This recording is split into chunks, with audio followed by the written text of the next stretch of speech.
Hello, everyone, and welcome to episode 47 of Podcast vs. Enemies, a Destiny Massive Breakdowns show. My name is Impetus, and as always, I am joined by my co-hosts, Court and Saint Kabr. This week, we're talking about Lightfall prep, as Bungie begins to announce the changes, both big and small, coming our way in about a month. As we do each week, we're going to thank a few folks who help keep the lights on here at Massive Breakdowns. Saint Kabr, how are you, and who are we thanking today? I am doing good. It's been a kind of a funny week, a chaotic week. We'll talk about that in just a second, but first I'm going to start off by thanking our sponsors: Binary Wolf, Black Hammer Tech, Bryce Roney, ASCII and Monk, Deacon, Starscream S13, Moonlight, The Shazzle, This Moment, and Zen SoCal. Also want to give a big shout out to Jose Olay 18 on Twitter, who made a really cool physical cutout PvE logo. We'll definitely link you to that in the show notes. That was awesome to see. As a reminder, you can leave us all kinds of feedback. Hit us up on our socials at the Destiny Massive Breakdown Twitter, on the Massive Breakdowns Discord server. We are always interested in any kind of positive, constructive, or critical feedback. It always helps with the trajectory of our show, topics we cover, all kinds of stuff like that. And as always, we appreciate the support from all of our patrons and anybody that leaves us a review to help promote the show, and from everybody that tunes in to listen each and every week. All right, what are we covering this week, Court? Hello, lads. Hope you're all well. We have quite an unorthodox episode this week. We are going to be talking about some recommendations, but in a different format. But yeah, we'll be talking about the big two articles that came out last week, where the January 19th TWAB and the Build Crafting Evolved kind of singular one-off 12 pages worth of changes that we're expecting to see in Lightfall, including in-game loadouts, mods and combat slot changes, and champion counters, and our recommendations going into Lightfall. So we have quite a juicy, more kind of discussion-oriented episode this week, with a little bit of kind of recommendations thrown on the side here. In terms of housekeeping and some podcast updates here, I did talk about, at least in the last two episodes, about the rocket launcher infographic that has been delayed, but it has been for a big good reason, because I did release a speculative guide to champion counters coming in Lightfall, which you can find over on my Twitter and on Reddit. Links in the show notes. We'll be talking about this as well. And again, some recommended weapons and abilities to think about for Lightfall later in the episode. We are still to do the Deepstone Crypt weapon breakdowns. That's not this week. Hopefully we'll get that in a future episode before Lightfall. But just as a reminder, by the time this episode comes out, Deepstone Crypt will be back in the rotation as a farmable raid. So get out there, make sure to get some farming in for some encounters, get that bolstered red border drop rates, and get all these lovely, great weapons. So security encounter, you get Trusty. For Atrax, you get Succession and Heritage. For Descent, you get Posterity. And for Taniks, you get Commemoration and Bequest. So we'll be talking about them hopefully in a very soonish episode, but that is not this week. Now, what have we been doing last week? Impetus, what have you been up to? Yeah, well, I ran Inside Terminus with you a couple times. GMs are out, so that was our first one for first week GM, and so that's been nice. Don't really need some Mindbenders, but I did like the double drops, so that's been nice to get those materials back up. And a few exotics. I haven't gotten anything that I'm keeping, but, you know, such is the way of things. I did get Posterity crafted and leveled up. That's been a ton of fun with Voltshot and Frenzy. And then I've been doing bounty farming because the raid date has been announced for Lightfall. So my team and I are going to make an attempt. Very excited to get back in there. Last day one raid I attempted was Vault of Glass. I did not succeed, so we're hoping to change that. It'll be the same group of guys, and I've been running with them for a while now. So, yep, trying to get some bounties in so I can get a few extra mods unlocked on next season's artifact. We'll see if there's anything good there for it, but that's what I've been working on. Saint, what have you been up to? I have not been bounty prepping. I've talked about this briefly, and this will come up a little bit in the show, but this is like my first time to sit out from the day one race for a while because I got to test this raid that's about to come out a couple weeks into Lightfall. So I am just going to be enjoying kind of sitting back in the booth and watching a lot of Twitch and YouTube streams and just commentating on people's strategies and loadouts and things like that. So I'm definitely going to be excited to watch everybody take this on, and kind of be on the other side of the fence for the first time of, having the experience with it. But it's kind of bittersweet, honestly, to not, to know that I shouldn't really be bounty prepping because there's not much of a point to it. But also on the flip side of that, just enjoying the season, and kind of taking it slow off the ramp. So, some pros, some cons there. Did most of a GM gauntlet today. Went through 4 out of 6 of the GMs right before we got on to start recording with some of my old raid buds, and that was pretty easy. I'm gonna be honest with you. Didn't really get much in the way of loot. We got a lot of materials. That was great. I got a new Hoarfrost. Mainly running Zeus build, and then what I like to call Void Whispers back, which is basically Vortex grenade build, which is a ton of fun. We also did Impetus and I participated in a dungeon race with the Massive Breakdowns Discord this past week, and that was a hell of a time. The gist of that is that you had to clear Prophecy as fast as you could, and we picked up Bryce Roney was our third, so shout out Bryce for making it through this with us, but you had to play inverted, like vertically and horizontally inverted controls, and you also had to randomize your loadouts every encounter, and then randomize your loadout weapons again anytime you died. So that was just incredibly nauseating and chaotic, but also a lot of fun. There's a clip of me out there somewhere trying to thunder crash, and I just make a complete U-turn and go directly away from the target, which is pretty good. But yeah, Court was in that one because it was Court's birthday this past week, right? Isn't that I'm right on, right? Yes. The day before we recorded today, the Saturday, the 21st. I'm not going to say how old I am. Can keep a little bit of private stuff to myself, but yes. Yeah, well, happy birthday. How was your birthday? What have you been up to? Usual family, friends stuff, just chilling out. My birthday present to myself was releasing a giant infographic. So that was obviously not intended to be together. That was the Friday I launched that, but yeah, I just was like, oh, I'll just release this out, and it seems to be getting a lot of traction from many people. I'm still getting notifications right now. I've had to turn it off on my phone because it was just lighting the F up my phone. So, but yeah, no, thank you. Yep, great to spend it with some friends IRL and in the Massive Breakdowns Discord server and family, of course. As for what I've been doing, other than celebrating, was, as Impetus said, did some GMs with other Massive Breakdown patrons. Yeah, pretty much it. I've not really been.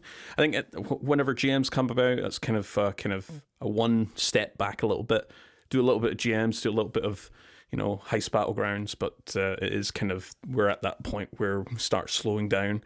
Well, in game anyway. Outside the game, not so much. We've got lots to talk about. But yeah, with the big announcement to build crafting, I've been doing sort of looking at all the sort of combinations and sort of hot champion counter weapons, which we'll obviously be talking about much later on, and making some infographics, which is on my to-do list. Quite a few to make between now and hopefully Lightfall. But enough about us. Shall we crack on with the TWAB? We'll start off with the TWAB. Impetus, hand over to you. Yes. This will be the 119 TWAB we're talking about. Lots of changes. Lots of, again, big and small changes here. So we've got a few things that have gone active now, and then, of course, the TWAB also detailed some changes coming in Lightfall, so we'll specify where possible here. What is live now? An increase in red border drop rates for raids with craftable weapons and the duality dungeon. So that has already gone into effect. It's still unclear what is going to happen to our craftable weapons for these past 4 seasons that came out with Witch Queen. How are people going to acquire these? Will they be acquirable? We believe so, of course, come Lightfall. So they did say that additional information about the weapon crafting system and any changes coming in that system will be coming soon. So we still have to wait on that, but I think that's a pretty pressing thing on everyone's minds. I just wanted to ask, actually, Court and Saint real quick. How are you guys doing with seasonal red borders? Have you gotten everything for Season of the Seraph so far already unlocked? I still need a few things. I know I need to craft. I kill a shotgun. I needed like maybe 2 more for the glaive. So we're getting there, but I still need a few. Yeah. How about you, Court? So I think it's just the bow left for me. Obviously, Deepstone Crypt, if you want to count that, still, that's just came out, and, we're talking about farming stuff. For the other content, Duality's been done, King's Falls have been done, and the rest of the seasons are all done for me. So yeah, it's just, for the seasonal stuff, it is just the bow, which I'm going to eventually get, because you get 1 guaranteed every week that you can purchase. Super curious to see how this lands. I mean, especially, Court mentioned at the very beginning of the episode, Deepstone Crypt is coming up on Tuesday. How good are these? How improved is improved? The drop rates, yes. Yeah. So we'll see. I did run Duality once and I got a red border. So sample size of 1 is looking really good. 100%. 100% on the red borders right now. So really high. Thumbs up from Saint. Maybe need a couple more runs to be sure about that, but we'll see.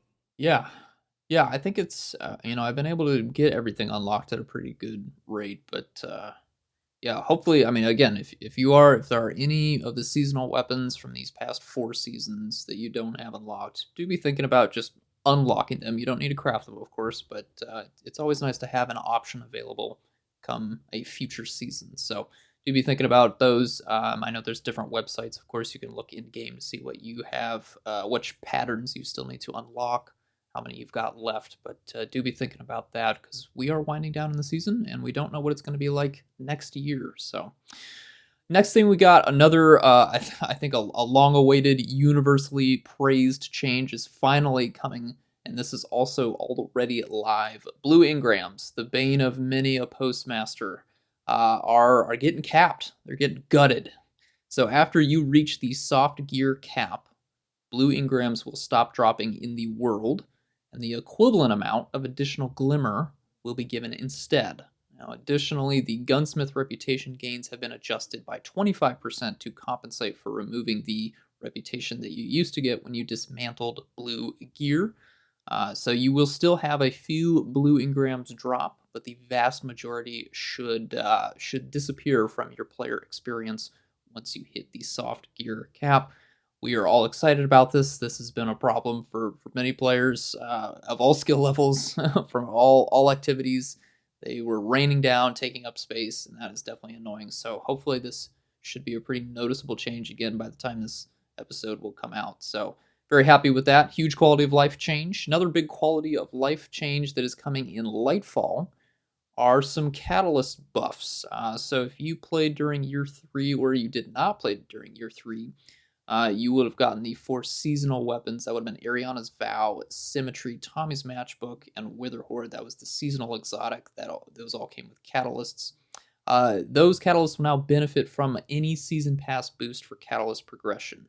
I think for those of you trying to get the Witherhoard catalyst, which is very worthwhile, there are a lot of kills that you needed to get. I think Ariana's Vow and Symmetry were also pretty lengthy ones, because they're all quests is how you unlock the catalyst. So these will now get a little bit more progression from season pass boosts. Should make that a little less of a pain. That is coming in Lightfall. Very excited for that change. Another change coming in Lightfall regarding the exotic glaives. Now, these are class specific. And the pattern drops is a very small chance to drop from Wellspring. Well, that's now going to be less of a pain for those of you that play more than one class. Once your first exotic glaive recipe has been unlocked, the other glaive recipes can be purchased by your other characters from the evidence board in the Enclave. So that should make it a little bit easier if you are still chasing one specific one on a particular class. This should be a bit easier if you've already got one unlocked. So great quality of life change. Additionally, regarding the Wellspring, the first drop of each daily Wellspring weapon will be a red bordered one. It will have deep sight, so that should make it a little bit easier if you are still struggling to unlock any of the Throne World weapons that only drop from the Wellspring. Should make it easier for you to unlock those for crafting. Very happy about that. Last thing I'll touch on before we pass you off to Saint is the Lightfall raid launch, the date for the day one race. That is going to be Friday, March 10th at 9 a.m. Pacific. That would be at Daily Reset. So mark your calendars.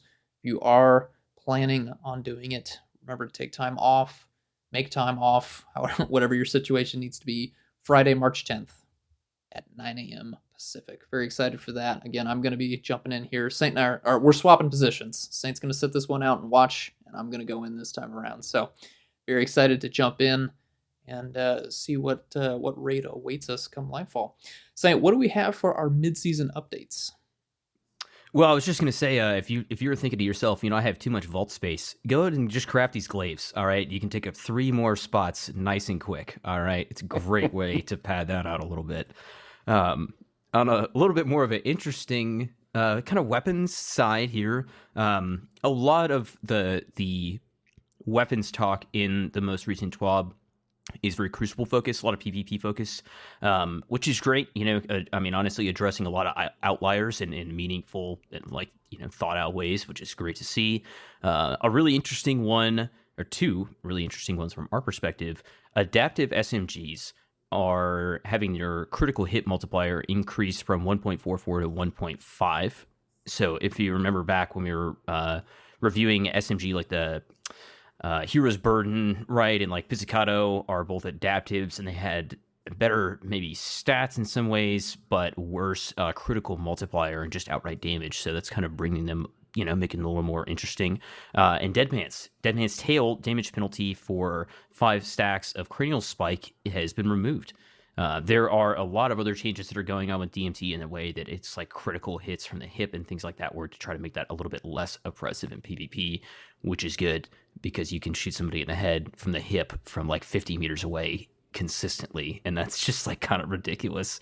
But kind of a little bit of a buff here to balance out the fact that it may be slightly more difficult to use in the future, especially if you are somebody who has been taking advantage, let's say, of its current state in the Crucible recently. We also have some abilities tuning in our mid-season update. The barricade, thruster, and dodge cooldowns have all been increased by about 20%. Touch of Thunder and Storm Grenades are getting hit with another slight nerf here. The secondary strike that comes down from the storm cloud is being reduced a little bit, and then the roaming speed of this storm cloud is now going to start off at 1.5 meters per second and ramp up over 1.3 seconds to a maximum of 3 meters per second. To give some perspective on this, previously it traveled at just a flat 3.5 meters per second. So it's just not going to track basically as fast or as aggressively as it was previously.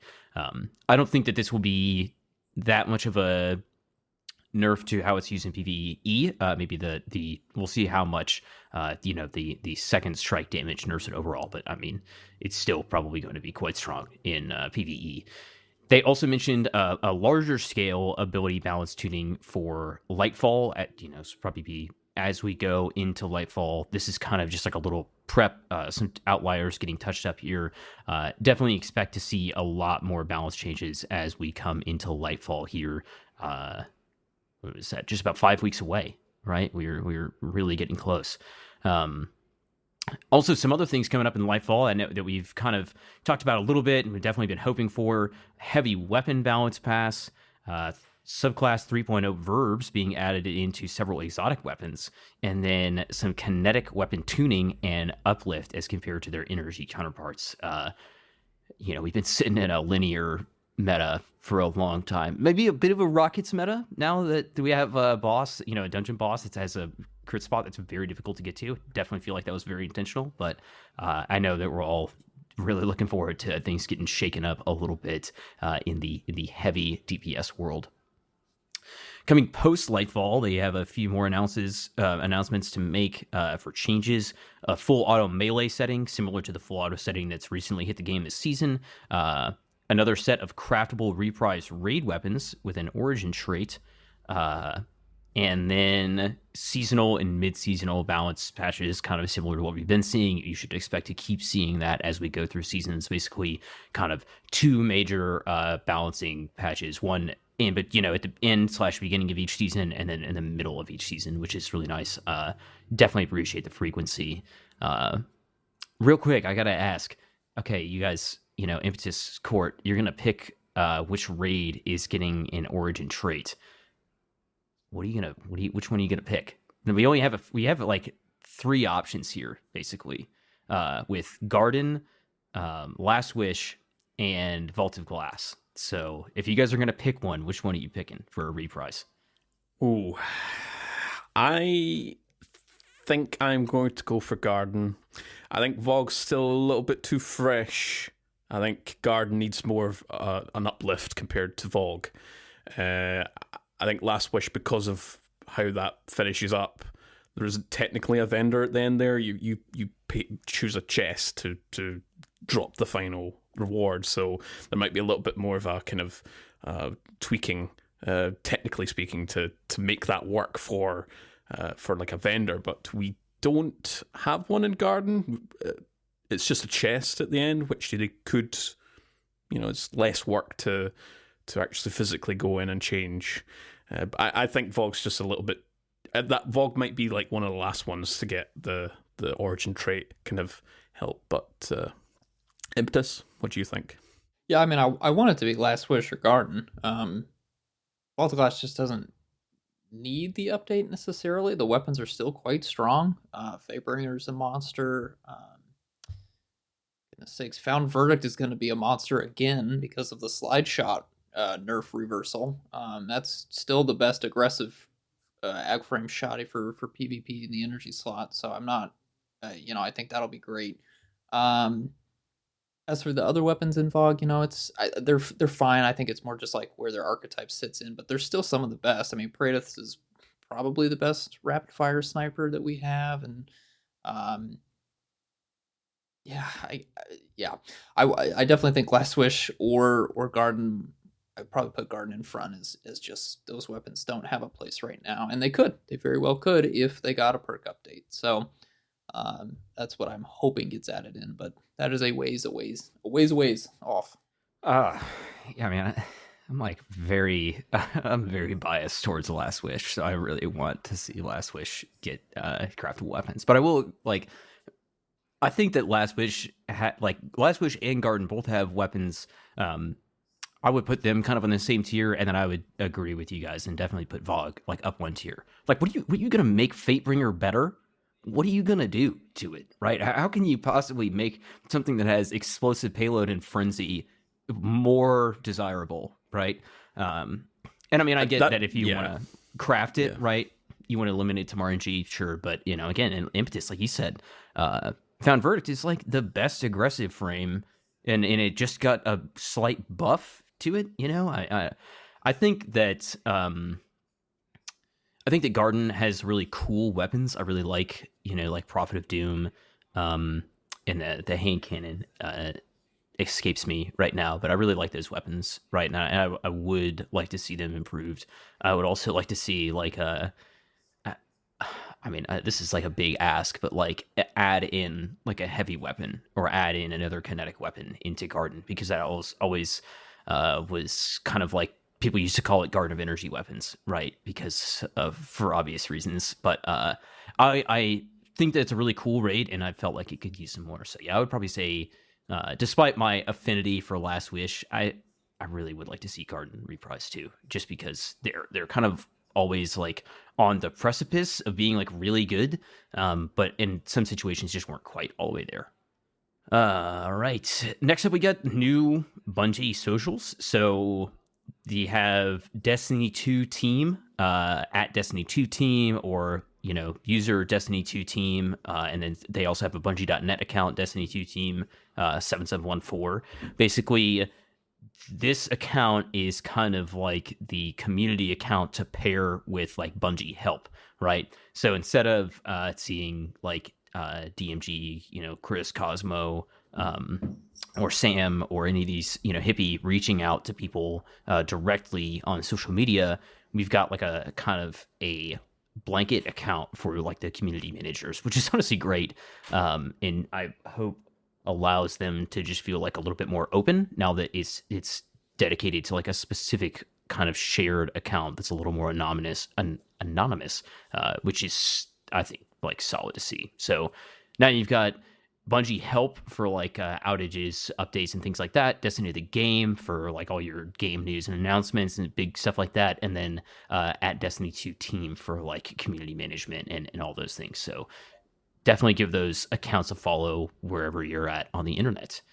And then the last bit here, just upcoming stuff before Lightfall. We're going to be talking about Strand. We're going to be talking about economy changes, and then a few more articles like the build crafting article. Speaking of the build crafting article, let's crack this can open. This thing is just massive, and I can't believe how much they put in this leading up to Lightfall. Court, let's dig in. So this is going to be the meat and potatoes of this particular episode. I know, Saint, we were chatting off podcasts, just saying that you knew quite a lot of the things that we're going to talk about here. Specifically, one thing which we'll save to the end, related to removing a certain object. We're like, speak for myself and Impetus here. We are absolutely hyped. And I suppose you'll be hyped on behalf of us and the rest of the community with just the amount of stuff that's been like almost most of this is kind of high level. We didn't get a lot of specifics with many things related to mods and a little bit of loadouts as well. But I am fully on board with what's being discussed here. And now I can talk about it finally. Yeah. yeah. Poor Saint's been kind of the last couple of episodes just like, I can't say anything. Yeah, you guys are right. Yeah, they should buff War Myself. Oh, wouldn't that be cool? Acting really suspicious over there. Yes, loadouts. So their goal here is that they want to the user to quickly swap entire sets of gear without numerous trips to the vault or having to open a second screen. So kind of talking about third-party websites there like Dim, which I think obviously will still have loadout potential. But further goals here is just decreasing the time in between play sessions caused by needing to rebuild a loadout and create ways to label loadouts for quick identification. So there will be 10 loadout slots per character. That was clarified on the Destiny 2 team Twitter. So you'll have 30 per account. So 10 Hunter, 10 for Titan, and 10 for Warlock. And you'll unlock all 10 by progressing through the new Guardian rank system. Each loadout will have a label, which has an assortment of colours and icons to choose from, including Crucible, Trials, Raids, Gambit, damage types, and more. Very interesting to see. There are some images on that particular article which shows off the sort of customization screen. It looks really promising. Speaking of customization, we are going to talk about mods here. To quote them, when Lightfall goes live, it will be a new ball game of sorts. Things will be different, and you will have a blank slate to start cooking up new builds for future adventures. Not all current builds in Destiny 2 will be possible upon launch, but there will be a healthy offering to start with. We're also planning to expand upon build crafting options season over season. So we haven't talked a lot of builds recently. I think that was by chance. I know Impetus and I, we knew nothing about what they'd be doing to build stuff, but yeah, I think I'm actually glad that we haven't been making any new builds because they're all going away as we. Yeah, this is going to be something that we'll just have to kind of figure out come Lightfall, is when we're going to have to reissue our builds that we've been recommending for various activities. Because yeah, we have no idea how. Well, we know that they're going to be different. They will be radically different. I think we're all expecting that, but how different they're going to be is going to be something else. So give us some time here. We probably, I mean, obviously when GMs come around next season, we'll dive in and give the new recommendations. But for other things as well, we'll probably need to wait until it's at some point, maybe later in that Lightfall season or at the start of the next season, before we kind of go back in and touch on everything, because we're gonna have to get used to a whole new slate of things. So I got a few in mind. okay, all right, rub it in, bud. Come on. We'll see. But the other thing is, like, they can change mods and like systems in between the time that I like even saw it and when it actually hits the live game. So I'm hoping that it didn't change too much. But I mean, let's talk about, like, why did they change it, right? What's the point, right? Like, why are they going through such a big change with build crafting? I mean, from like a top level kind of perspective, from our point of view, is I think it was pretty difficult to share builds directly to the viewer. And there were, yes, everyone's got access to all these big powerful mods, which we'll talk about very shortly here, but I think for a new player, being able to kind of understand each mod without having this 150 mods that we have access. So the problems Bungie wanted to solve here was to cut down on time managing mods, remove limitations that created confusing experiences, breaking down barriers to make build crafting fun, giving players more understandable ways to earn mods, removing the need to wait for Ada 1 to sell a specific mod. That is a big highlight. That needs to be underlined about 3 times, because that was my biggest grievance with the previous mod system. Was I can't recommend a build with elemental time dilation because not many people will have that, and they have to wait till July 35th of Julember 2099 for that mod to ever appear. So yeah. And finally they said retune mods to give players more forms of expression, while also tamping down on areas of power creep. I have noticed that. I think we've talked about this before in previous episodes, where there are a lot of mods there that are they're quite spicy. And there's some mods that are, I'm never going to use this. We did get a quick glimpse of a customization screen. Again, this is on the article. So you will be able to see all your currently applied mods, and how they're affecting your stats on one screen. From here, you can also quickly select different pieces of gear to start tinkering. There is an image here which does show some changes.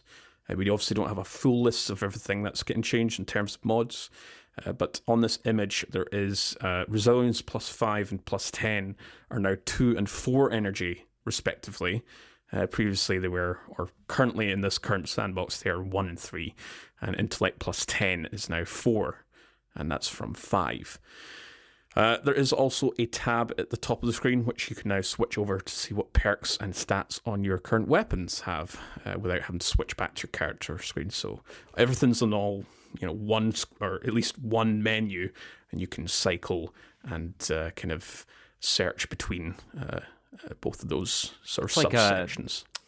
What is that name of the site that we would use? Guardian Forge, right? Mm-hmm. Just screenshot your kind of holistic build.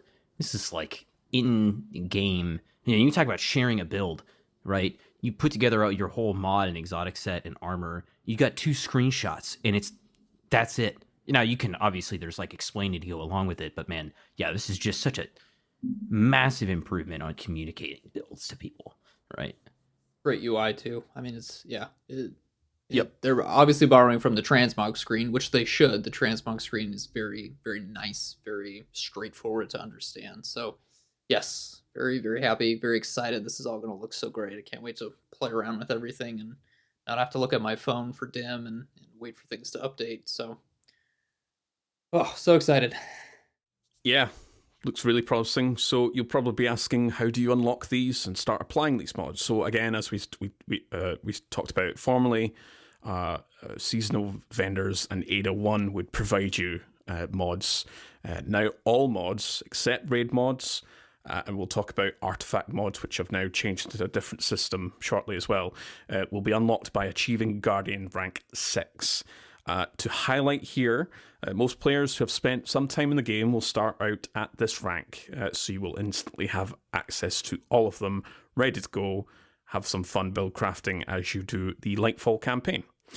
New players will instead unlock mods as they climb through the ranks, and we'll get more news on Guardian ranks. I think that's a really good change. I don't think a brand new player, new light, thrusted into the game, here's a bunch of mods. I don't think that's not that would be reasonable for a new light. I think that's one of the biggest complaints with at least the current version of the new light program is you get a lot of information bombarded into your eyeballs. So nice little change. So if you've already played the game, if you're kind of playing the game in general, kind of like almost at a casual pace, but you play regular, you should have Guardian rank 6. So there won't be much problem, or at least you'll be near that anyway. Big highlight here is that the mod energy element, otherwise known as affinities, are being removed. So there will be no need for 4 different versions. I think from the main takeaway you want from this particular episode of Podcast versus Enemies is do not delete your armor just yet. You may need some if they're depending on how the stats are distributed. You may want to keep some of them going into Lightfall, then start doing, deleting some stuff that you think are redundant. Do that after the fact. Combat Stealth Socket, so that's your Charger Light, Elemental Wells, etc., is being converted into an additional mod socket for that armor slot and reducing the cost of many of those mods. So you'll get a sort of more mix and match potential. Armor mods that previously provided benefits to weapons based on their archetype, for example, hand cannon loader, will now instead provide benefits to weapons based on their damage type. So there's a lot of kind of consolidation for mods here. And just kind of more of a focus on each individual mods. Yeah, that's a bunch of mods that are just gone right off the rip right there. Yeah, well, I mean, we got so many weapon archetypes, and you got 5 elements, right? So it's like, I think we've always wanted the affinity kind of aspect to be removed, but having 150 mods all in one gear set was never going to work out. I think that's the main reason they had affinities in the first place, was to split them all up to make it more easier to manage. So you didn't have to go, that mod's on page 9. Just keep scrolling, okay? Scroll. So does this mean that we only need 1 class item now? Is this... yeah, I guess so. Is that what they're trying to get to? Because that's a big change. Yeah, I mean, I'm already down to 4. And yeah, I would have been keep, going to 5 if this wasn't going ahead with Strand. But yeah, no, this I would be down to 1. I'm a real hoarder. I keep all this raid specific ones. I got my one for Garden. I got my one for Last Wish. Right, I got my one for King's Fall. But yeah, that's fair. Yeah, that's fair. Yeah. But that's what it sounds like. We're probably going down to like one general class item and then maybe a raid specific one. Mentioned artifact mods. They are getting a big overhaul as well. They will now be unlockable perks and will no longer be needed to be socketed into any armor. So they will be unlocked for the duration of the season once earned and passively applied to your loadout in the background. So you'll be able to select them but you won't need to put them into a mod slot as we do currently. So anti-barrier pulse, for example, means you no longer need to equip it. It just affects all pulse rifles for the weapons that can actually get it. So any pulse rifle that has an intrinsic different ability will not be affected, but for everything else it will. You won't be able to unlock all the artifact perks though, so they are reducing that back down. So right now we can effectively unlock everything. We can't use everything all at once, but this is kind of them sort of going back from when we could only unlock 12 at a time. So you can choose 12 perks to have active at any given time, and if you want to reset your artifact, it will cost nothing to do so. Yes. So Finally. This is so huge, man. I think this was like one of the number one feedback for the artifact system was we hate trying to slot things in, and we just want it to work passively. Our arms have been just plagued with artifact mods, and our class items have been plagued with artifact mods since Shadowkeep, which is when they introduced the artifact system. It's like 9 out of 10 points on my class item is artifact mods, or sometimes 10 out of 10 if I'm running weak and clear in solo op. That's your entire class item taken up right there, right? And I mean, another one that I think about is like I hardly have touched Unstop GL this season outside of like a few cases because it's 7 points. Now it's 0. I mean, yeah, just a total 180, and it really gives, I feel, like a RPG. I mean, it's just like my mind immediately went to playing like Fallout 4 a while ago. I went back and replayed Fallout 4. You don't slot mods in Fallout 4 or perks. You just unlock them and then they just work, right? And yeah, this is such a huge positive change. Speaking of a huge positive change, Artifice Armor. Be wondering what's happening with that, because obviously that's got a sort of unique slot for the artifact mods. So the Artifice Armor slot will become a new unique mod slot that grants 3 additional points to your character stats, like strength, mobility, intellect, etc., etc. So that's a big change. I'm going to definitely be farming some Artifice Armor when Kaito comes back around for the rotator. My co-hosts here are very welcome to join me while we do some farming. Mm-hmm, mm-hmm. What's the dungeon this? I think duality's in... It'll be 2 weeks from when the episode goes out. Okay. Yeah. It's only recently came by, so it'll be we're about the halfway point now. But yeah, really solid changes there. Big W's there. Impetus, what can you talk about regarding match game? Oh, speaking of big W's, oh my goodness. Match game, the worst modifier to plague high difficulty PvE activities, is gone. Gutted, removed, nuked from orbit. Reduced to status atoms. calamitous. Exactly. Status calamitous. So that is going away come Lightfall. Again, Bungie's stressing this.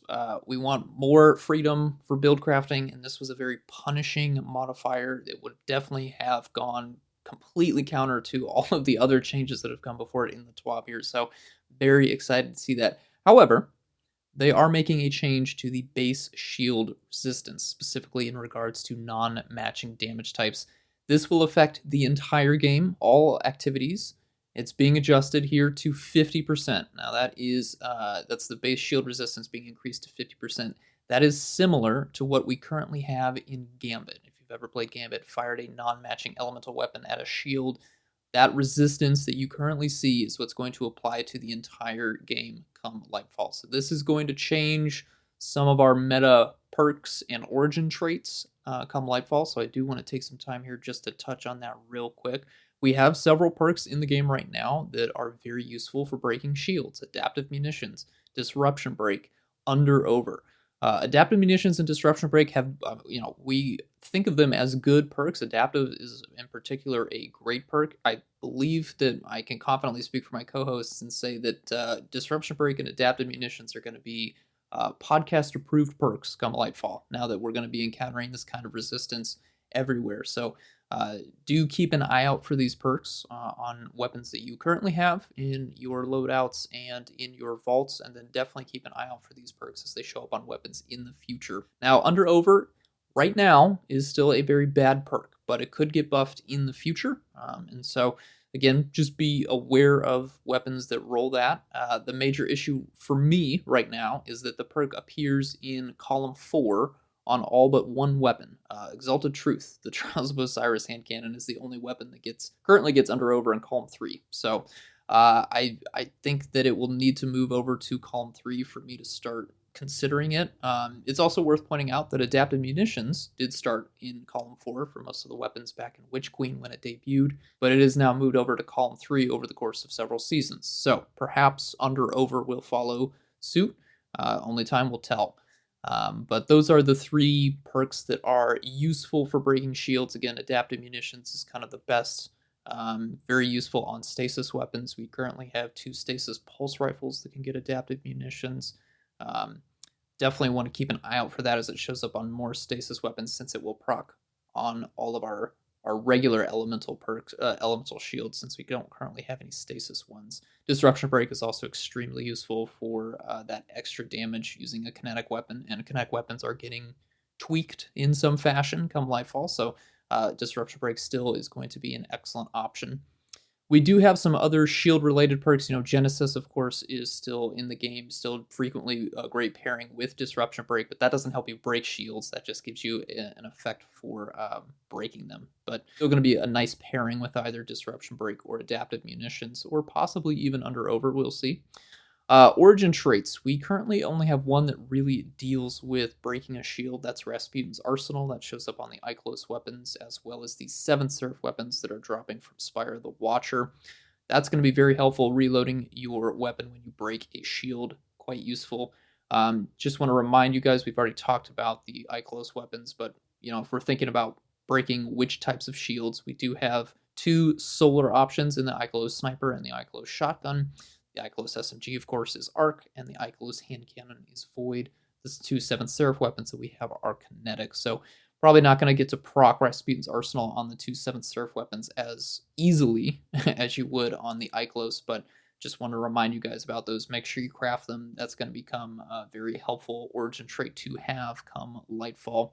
They did also say that we are getting other ways to do bonus damage to shields, but they haven't told us what exactly. But that information is coming before Lightfall, so we'll keep an eye out for that. But yeah, match game is gone. Thank goodness. Praise the Lord. Game is going to be much better now. I just keep thinking of that meme of the guy who's like standing in front of the tombstone with a peace sign. And he's like, R.I.P. Bozo. Yes, exactly. You will not be missed, match game. You will not be missed. Okay, now on to the really, really juicy information. I'm going to pass you back to Court. We're talking champions. What's happening? Yeah, well, this is very much RIP champions. So the champion counters infographic will be linked in the show notes. So get that ready, because we're going to be using this as a reference as we highlight, discuss, and recommend weapons, abilities, and exotics for countering champions in Lightfall. It's a reminder, a lot of kind of speculation going into this list here, so some things may change. They are subject to change, additions or removals. So we'll talk about more of this subject after Lightfall releases. And I'll, of course, have a Season 20 version of this infographic after Lightfall as well. If you'd like a text version of this breakdown with more synergies related to subclass kind of synergy and explanations, you can also see the Reddit breakdown link, which will also be in the show notes. So we will, of course, still have our usual array of champion artifact perks. Will be available based on your current weapon selection. So think of anti-barrier pulse rifle, which we have currently. I'm not saying that we'll have that next season, but we do right now. They are adding some anti-champion options to your subclasses to complement your weapons.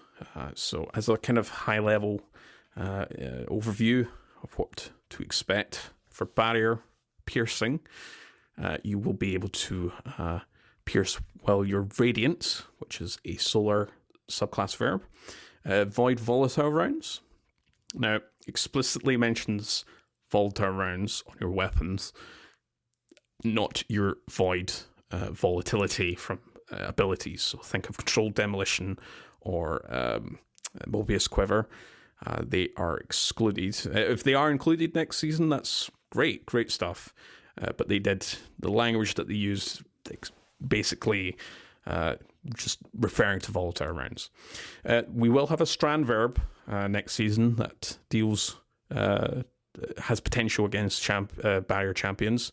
And reminder, we do have existing exotics, which are the following: Arbalest, Ariana's Vow, The Lament, Revision Zero, Wishender, and for Titans, we have Second Chance.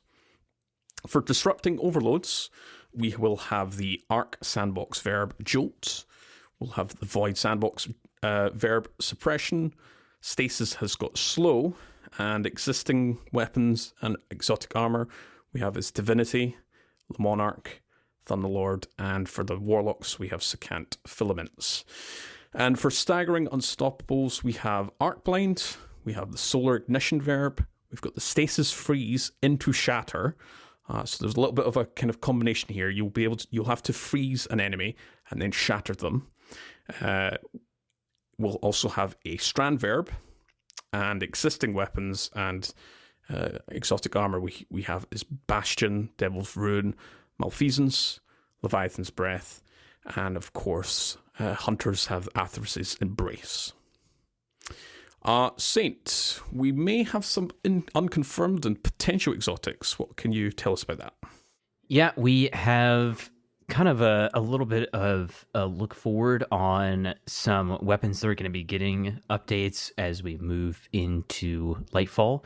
Chris Proctor was on Firing Range for an interview a few weeks ago and confirmed that all the following are going to get verbs given to them in Lightfall. So they may have synergy with champions depending on how exactly these verbs land, and kind of we'll extrapolate on how they could work. In the Arc, we have Queensbreaker and Grand Overture. Right now, Blind and Arc Blind are kind of like two different things, and this is like a bit of a tricky area because it's not necessarily like your Malicious Birthright and Pardon Our Dust is not necessarily the same thing as like the Beacons fragment, right? So these are like functioning in two different ways, like in the game's eyes. Queensbreaker and Grand Overture could be getting actual blind, like Arc Blind, which would allow them to counter unstopped champions, which would be really nice. And then moving on to Solar, we have quite a few. 1,000 Voices, Polaris Lance, Prometheus Lens, Sunshot, and Two-Tailed Fox. So, man, that's a lot. Okay, so let's go back to 1KV. If we are going to set a champion, as kind of like a reminder here, we need an ignition. Not exactly sure how this is going to play out. 1,000 Voices seems like seems. It would make sense if it was, 100% of the burst led to an ignition. Now, how exactly that would stun a champion, who's to say? But it would really be nice to see an ignition based on landing basically a full burst of 1,000 Voices and its projectiles. Shoots a lot of projectiles out per burst. Polaris Lance in its perfect fifth shot. Definitely would expect some, we're getting solar interaction. Something like basically an improved Scorch would be really nice, or an improved Incandescent, essentially. There were some changes to enhanced Incandescent, and now I believe currently you need 3 kills, right, to proc an ignition based off of your traditional Incandescent perk. So anything beyond that would be a great improvement. I mean, honestly, even if Polaris Lance could ignite in 2 kills, that would be reminiscent of the original slightly bugged enhanced Incandescent, which would be really strong. Prometheus Lens already has Scorch, so is the Scorch getting better, or are we going to have a more direct path to ignite, or maybe Radiance? I know that Chris and Vivian said that pretty much every 3.0 perk is on, or every 3.0 verb is on the table for becoming a trait at some point on a weapon, which was a super interesting thing to hear from them. Prometheus Lens technically could ignite right now, but when we were talking about the math a minute ago, you would need 3 players on a solar subclass, and you would all need to beam the target for like 4.5 seconds straight, all using Prometheus Lens, and that's not exactly what I would call efficient. Okay. Next up, we've got Sunshot, which is already great for ad clearing, but it does a traditional burn damage and not necessarily scorch or ignition. And then finally, we have Two-Tailed Fox. Two-Tailed Fox has avoid suppression on the Void Rocket, but nothing on the Solar Rocket. And I think this one, that these heavies, right, 1KV and Two-Tailed make the most sense for like a direct ignition application. And if Two-Tailed would gain a direct ignition, I think that would make it a really strong counter. And I think, yeah, Court, you had pointed out on the infographic that the suppression is already going to work on overloads, right? So, I mean, imagine having a heavy weapon that could suppress 2 different types of champions, right? I mean, that is just huge. I'm thinking it's going to be, okay, so you'll have the synergy with Unstoppables, but for an overload, which I think most players will agree overloads can be the most painful one to deal with because they regen health and like you want to burst them down really fast. So if Two-Tailed Fox has the suppression to stun them and then the follow-up rocket applies some ignition source that makes a big boom, then that's already a chunk of damage down. So you either follow up with another shot from Two-Tailed or use your fusion rifle or something else, shotgun. So yeah. Yeah, which honestly is very reminiscent of Leviathan's Breath, right? Which is our next weapon, the first weapon in the Void category. Only 1 of 2 here, with the next being Ruinous Effigy.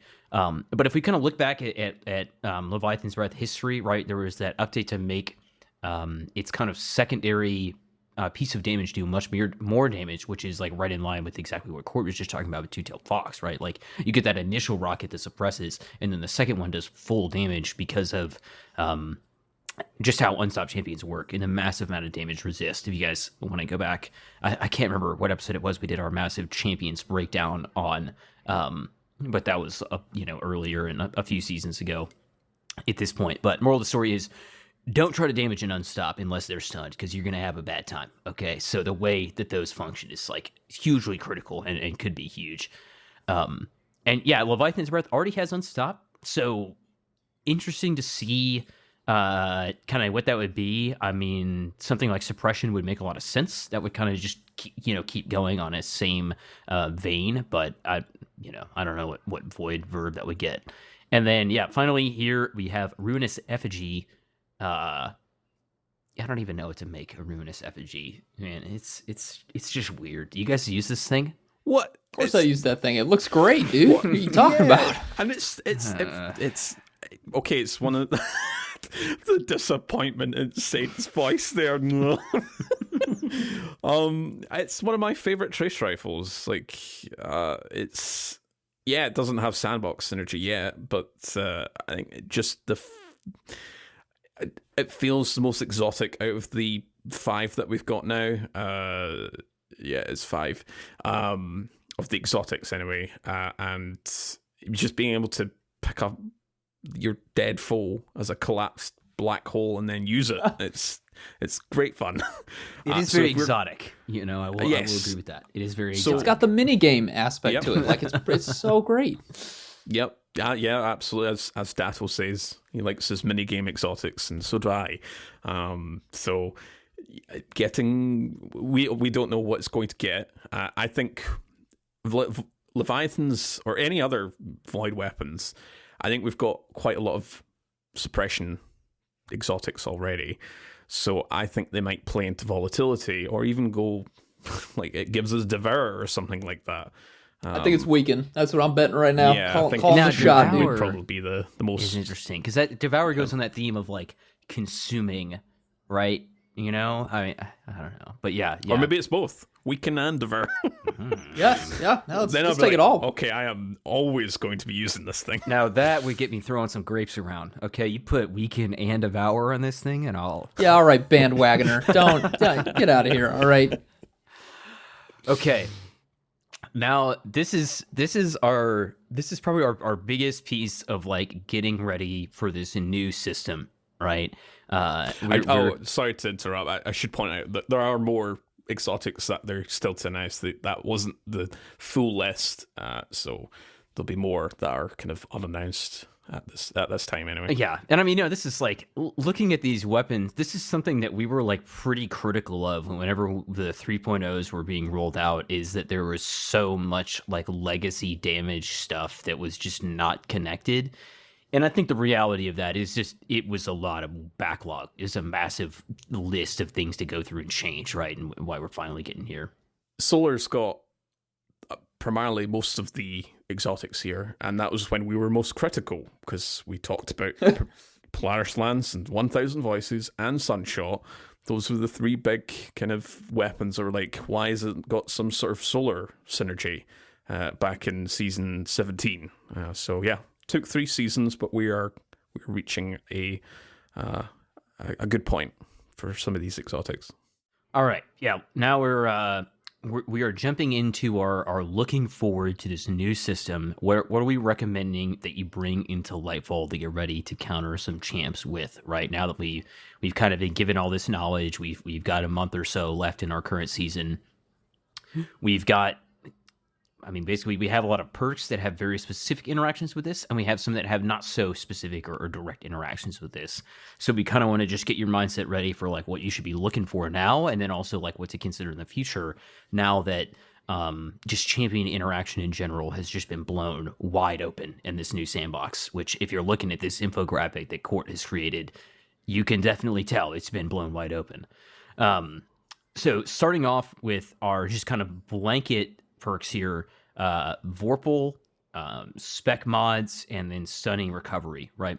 Vorpal, it was tuned a while back. It's 10% on heavies, 15% on special, and 20% on primaries.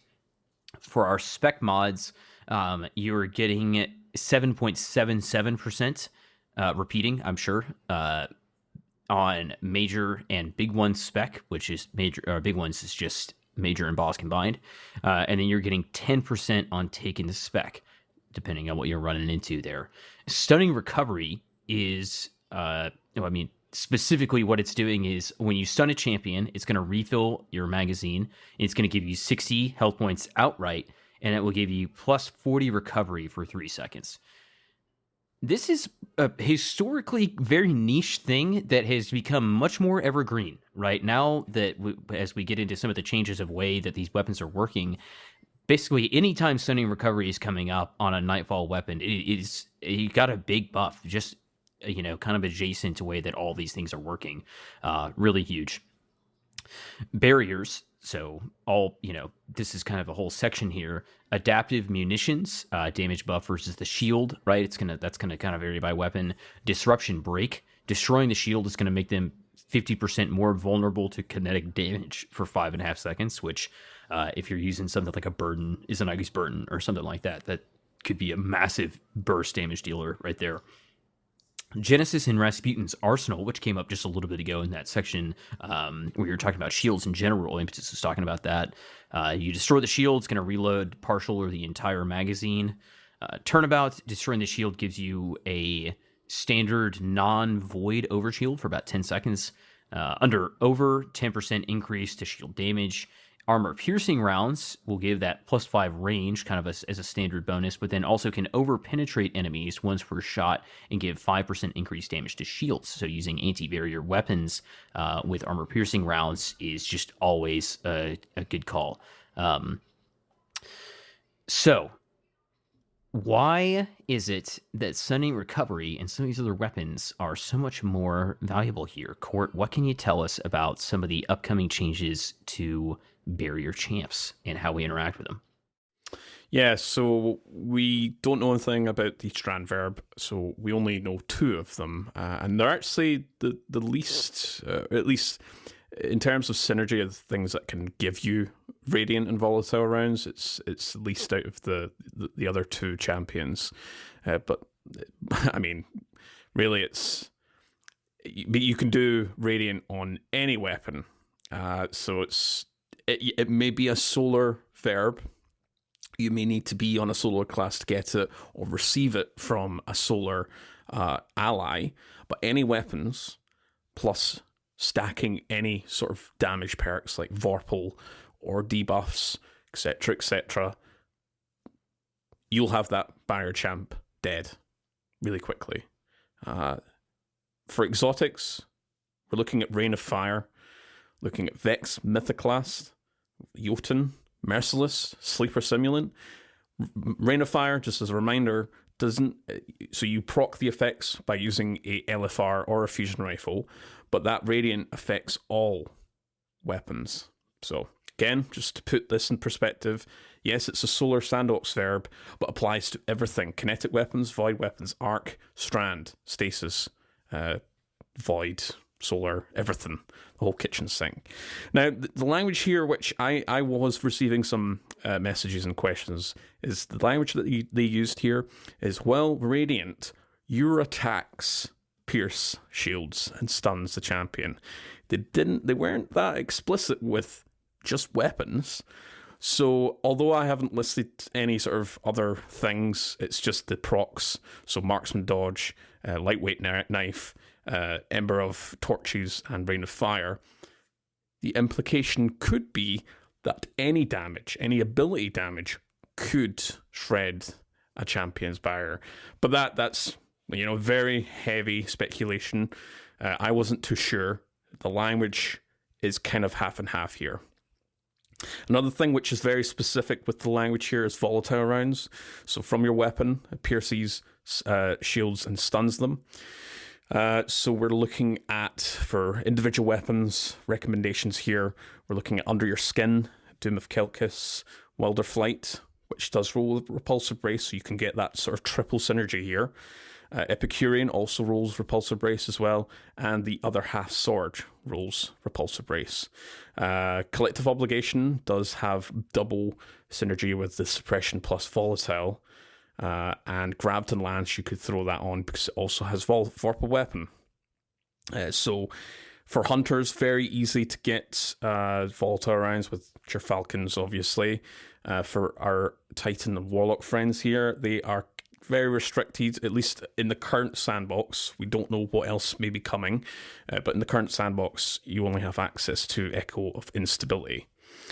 So some nice weapon recommendations there. I know Under Your Skin is one of our favourite bows for the podcast. Wilder Flight, we were talking about that last episode. And we've talked about Epicurean Other Half quite a lot, as well as Doom as well. So some nice synergies there. Overloads, Impetus, what can you tell us about them and how to defeat them or counter them? Yes, so from the weapons side of things here, we do have Jolt and Slow. Those are going to be the two big ones that you'll most commonly use to stun Overload champions. These are, coincidentally, some very, very excellent options for stunning Overload champions as far as perks go. So I'll start with Jolt. We love Volt Shot here on the show, so we've got a lot of great options for that. You got Tarnished Metal. That's a Scout Rifle, Ikelos SMG, of course. That's pretty self-explanatory. Posterity is our hand cannon from Deepstone Crypt. That gets Volt Shot. Terminus Horizon, the machine gun from Spire of the Watcher Dungeon. Excellent, excellent options here. I do also want to point out something here. We were pretty harsh on the Path of Least Resistance Trace Rifle, mostly because while it did have Volt Shot, it didn't have a great reload perk that would synergize well with that. I do want to come back to this weapon, right? It does get adaptive munitions in column 3. That could be very useful for our increase to the shield resistance. You could do an adaptive munitions Volt Shot roll if you wanted to use that in the endgame. You just need to be aware of the fact that you're not going to have any perks helping out with that reload speed, but that could be a very consistent, easy way once you get Volt Shot procced to stun champions because it's a trace rifle. So I do want to bring that to your attention here. But those are our legendary weapon recommendations. On the exotic side, we have Darcy and Delicate Tomb. I think those probably aren't going to be as easy to access as our legendary options. Definitely not compared to, say, something like the Ikelos SMG or Tarnished Metal. But yeah, we're looking for that Volt Shot perk. That's going to be fantastic for overloads now. I mean, it was great previously when we had to wait for the artifact mod that related to a specific weapon with Volt Shot. But yeah, Jolt is a very fun, very powerful verb to proc in general, and now that it gets to work against champions, it's one of the best. It's top tier. So all these legendary weapons that I just recommended, definitely make sure that you can go craft them if possible, or get particular rolls of them that have Volt Shot. They are quite strong. They're going to be strong, and they are podcast approved. We're going to move on to slow now, stasis slow. The big perk that we're keeping an eye out for here is going to be Chill Clip. So that does show up most commonly on fusion rifles. It does show up also on a grenade launcher. That's Lingering Dread. That drops from the Duality dungeon. That's going to be quite strong here for stunning overloads. The two fusion rifles, we've talked very highly of them. They are now both S tier. We've got Riptide that is currently focusable from the Crucible. So if you've been farming some Crucible engrams, you can go and focus for a Chill Clip Riptide. Absolutely cannot stress this enough. This is going to be one of the best weapons for PvE next season. It's already top tier. I was very fortunate to get a good Chill Clip roll with Compulsive Reloader and Field Prep in Column 3 as well. I've been using it a bunch this year. It's probably my favorite legendary weapon that's not craftable that I've been using. Do go grab a Riptide with Chill Clip. It's a rapid fire. It's very quick to slow enemies once you start applying those stacks. Can't stress this enough. For my raiders out there, of course, we also have Deliverance. That's our precision fusion rifle. Dropping from Val the Disciple, you could get Demo Chill Clip on that. That's going to be very powerful. Of course, you can enhance both of those perks if you really want to. Can't stress these two fusion rifles enough, guys. These are going to be S tier next season for dealing with Overload champions. So strong. Other fun mention here. We currently only have one Stasis Sword in the game, and it does come with a very special perk. Cold Steel is the name of it. Powered hits slow enemies, applies slow stacks to enemies. This will also work against overloads. So if you are feeling quite bold, you want to rush an overload champion, or of course, since they love to teleport, they might come to you. You can swap to the Zephyr Sword with Cold Steel and slow them, and then whack away.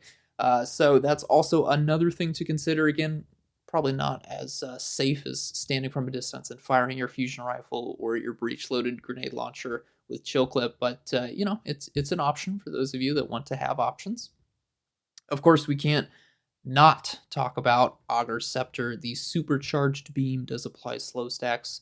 It's a monster of a weapon, especially on our stasis subclasses when you can really synergize with it, so that will be quite powerful as our exotic weapon for applying slow here. Last thing I'll touch on real quick is going to be suppression. We don't have a lot of legendary options here. In fact, it's really just one. The other half sword, very famous for having Eager Edge in column 3, also has another perk in column 3 that's going to help out Flash Counter. That will also suppress enemies after you block and then attack. You can pair that with Repulsor Brace for some very fun synergy, getting an overshield, but that will also help stun overloads. Again, it's a sword, going to be a bit risky, but overloads do love to teleport around. If they do show up right next to you, try to give you a good whack, you could block, take that damage, and then immediately hit back to suppress and stun the champion, whack them death, and then get the overshield with a Repulsor Brace synergy there. So want to bring that to your attention. What we do have are some exotic options for suppressing. So Collective Obligation, we've already mentioned that. That has a lot of different options with volatility as well. Tractor Cannon, that's a pretty popular option. Again, very close range, much like swords, but you do have that synergy for suppressing. Two-Tailed Fox, and then Wave Splitter. Wave Splitter is probably the best option out of all of these, just because, well, and a Collective Obligation, of course, just because you can synergize with picking up orbs and getting Devour with Void Fragments. If you spec into that, you can. I have a suppression build that I made using Wave Splitter, so that's probably the one that I would recommend the most, but it's going to be quite strong, again, just dealing with that middle range, making sure that you can stun the champion before it gets in close. So yeah, a lot of exotic options, not a lot of legendary options, but again, we could get a suppression perk for legendary weapons come Lightfall, or at some point in the future that could change things, but those are your three major options for dealing with overload champions: Jolt, Slow, Suppression. The perks that we're looking out for: Volt Shot for Jolt, Chill Clip or Cold Steel for Slow, and then your different exotic options, and Flash Counter for Suppression. So yeah, I don't think overloads are going to be as menacing come Lightfall. We've got some really, really strong options to deal with them now. This should make them a lot easier, which is nice. They can be very, very annoying to deal with. So hopefully that makes them less of a hindrance here. We do have some options though for the unstoppables. Saint, what do we have here? Yep, the main methods now, I should say, for stunning an unstoppable champion will be blind, ignition, and freeze into shatter. So specifically, when we talk about blind, don't think this is going to include your traditional blinding GL, like Pardon Our Dust or Malicious Birthright, but will include like Spark of Beacons. So if you don't remember Spark of Beacons, when you are amplified and you get a arc special weapon kill, it will blind nearby enemies. Forbearance is like a great example of this, right? You're amplified, you get a forbearance kill, that area of effect is going to blind anything nearby it, which could be an unstoppable champion. Right now, the only exotic that we have for sure is Touch of Malice, which is probably going to catch a couple people off guard, but this is indeed true. We're not just like throwing this in here to be weird about it. But we could also have some more options, as we just mentioned a second ago in the arc section. Queensbreaker and Grand Overture could be included in this section of traditional arc blind, along with the Touch of Malice kind of taken attack there. On the ignition side, there are, there's no direct verb on a weapon right now to proc an ignition, but we do have incandescent, right, which leads to scorch stacks, which leads to an ignition. Any kind of incandescent damage, scorching, and then you're going to land knife trick, celestial fire, incinerator, snap, anything like this could lead to an ignition. And then I believe right now, if you're using something like the BXR Battler or a Callus Mining Tool Retrace Path, it's going to take three kills of smaller targets damaging a single target to proc the ignition there. So if you have a lot of smaller adds, maybe you got a bunch of Thrall around an unstoppable ogre, killing them could proc the ignition, but probably a little bit more difficult to proc there. The Prometheus Lens stack, if you want to run triple Prometheus Lens and beam a target, that is an option. If you want to run a lot of Skyburner's Oath, that is also an option for stacking up your Scorch stacks. I think that Ignition is going to be probably the hardest to capitalize on here. We'll talk about some abilities in a second that could maybe do this a little bit easier, or some that could maybe not work so well with this. Next up, we have Freeze and Shatter. As we were talking about a minute ago, it's slow. If you have 100 slow sacks, you get a freeze, right? And so freezing and shattering this unstop is what's going to proc it, unlike the overload, which is just slow. So you need a little bit more here, but some of those chill clip options and things like that could work great here. Whenever I think about freeze too, we also have Headstone. If you're able to kill a minor enemy that is near the unstopped champion, you can freeze it and then shatter that crystal for the stun. We have a lot of stasis weapons with Headstone and Hake Breach armaments. Herod C, Disparity, Persis D. Disparity is craftable right now. Herod is going to be coming from Gambit. You can focus that at the Drifter. And Persis D can be focused right now at the Helm in our current world drop scenario. So some decent options there for Headstone. And then also on our exotic side, we have the Scepter, as mentioned, for slow. You can also double down that, and killing enemies will freeze. Cryosthesia 77K. If you are looking to use a sidearm in PvE, this is a sidearm that you could use in PvE and actually have some benefit to your team. And then finally, can't forget Salvation's Grip. Is maybe a champion weapon now and not just a platforming tool. I don't know, kind of a buff, I guess. Weird to see, but I definitely interested to see Salvation's Grip used against an unstop. Could be good, shattering that crystal. As a reminder, the shatter kind of verb and the freeze verb, when we talk about shattering the enemy, if you damage a frozen target within 6 seconds, which is the window of which the enemy would be frozen, you can shatter them, and the damage threshold that you need to hit there is kind of going to vary depending on what damage you're dealing, how, what's the weapon, is it a primary special, are you using rending, all these things, right? So you do need to damage the enemy after they're frozen, though. It's not going to just auto proc a shatter, unless it's over time, and I don't think that's going to proc the stun if they just become unfrozen after a certain period of time. And then You also have like some abilities, right? You have Shatter Dive from your Hunter. You have your Super Contact when you're using Glacial Quake on your Titan. And then Cryoclasm is another Titan aspect where you just slide into the crystal and it will shatter. And then finally, we have the Warlock Super Attack as well. When you're in your Winter's Wrath Super, the heavy attack there will shatter any nearby frozen objects. So, as well as all the weapons that we have talked about just now, we are going to get into some abilities.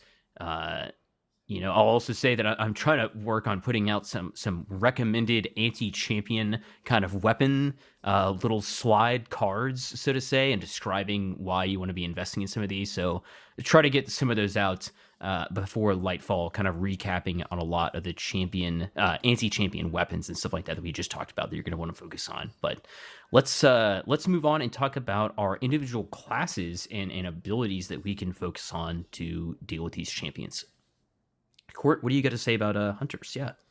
Yeah, so for my hunter friends, I'll start us off with Arc and just go through each of the subclasses here.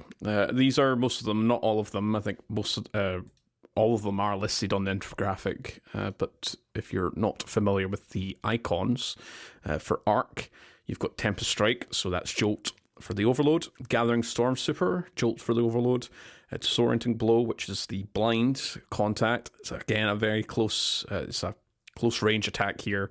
At least with Tempest Strike and Gathering Storm, you can be at some sort of range for overloads, but Disorienting Blow will be a high risk strategy here for your unstops. Lethal Current, which can actually do both here. You can do Overload, Jolt for the overloads, and Blind for unstoppables. For Jolt, after you dodge, the follow-up melee applies Jolt. And for blinding, meleeing hits on a jolted enemy blinds. Again, it's another close range here. For overloads, maybe not too detrimental, but for blinding those unstoppables, you may want to kind of hold back on close range stuff here. Moving over to Solar, Acrobat's Dodge gives you that Radiant. Gunpowder Gamble Grenade is an ignition source for unstoppables. Caliban's Hand, it's a little bit a tricky one. On paper, this looks great, but in practice, so you will need to either direct kill a nearby ad to ignite them, otherwise combine with some Scorch sources to ignite a unstoppable. Something which may be a little bit more practical is the weighted throwing knife plus Scorch targets. So if you apply a Scorch onto the unstoppable and then follow up with a throwing knife, you'll cause that ignition. That is the intrinsic effect with weighted throwing knife. So that's probably the most kind of, out of the options so far, that's the most kind of direct way at least from a range for unstoppables. Moving over to Void, I've already talked about this. It's your Falcon's Hallmark for the volatile rounds for barriers, and either Tether for suppression for the Overload champions. Moby is probably going to be your best bet here. If you fire off a volley and follow up, you'll do some nice, decent burst damage. But if the champion's amongst a group of ads, say like 10 different ads, the Deadfall will also do some great work here. You'll stun that Overload champion. You'll get all the ads kind of crushed into one part of the map, and you can follow up with some heavy attacks, and it also shares damage amongst each other. Moving over to Stasis, Silence and Squall has the options of both Overload and Unstoppable. It's a little bit tricky for both of them because I think it's more practical for Unstoppable, because for an Overload, if you focus the Silence and Squall against them, they will eventually freeze. And now we've talked about how finicky Overloads can be when they're frozen. You don't want that. So Unstoppables, it'll be able to pretty easily shatter with the continued damage. But again, it might cause some issues with how we're not sure if this is going to change for the new season, but if Stasis still kind of does some jank stuff against all three of the champions, but we'll see. Winter Shroud, which is the aspect for dodging, which applies a slow kind of burst around. I think it's 10 or 15 meters for your overloads. And your Shuriken, which again, maybe another kind of great one at range for applying slow. Finally, I'll mention something about the Bombardiers. Been getting a lot of questions about this. This is kind of all over the place for all the sandbox, but hopefully we'll get this changed. We'll get some answers in the future if this is getting like the full kind of 4 verbs. Because right now, it does Scorch. So you could apply that to a Unstoppable and then follow up with, say, a weighted throwing knife. The rest are kind of up in the air because the way Void works on Bombardiers, it does apply a sort of suppression, sort of not. So I'm not personally sure if that will count. Hopefully it will. And for the rest, Stasis and Arc, they don't apply any sort of synergy. So hopefully, come Lightfall, Overload will have either suppression or slow. And for Unstoppable, we'll have either Blind or Scorch into Ignition. All right, Saint, what can you tell us about some synergies with the Titans? Yeah, the Titan has a few good options. Some of them that I think sound good and are maybe a little bit difficult in practice. For the Stasis side, we have Icewall Mantle, which will slow, and that's great against overloads. And then Hoarfrost Z, which can slow for overloads and freeze if you are right up in the mix with a unstoppable champion with the Stasis crystals that are created by that.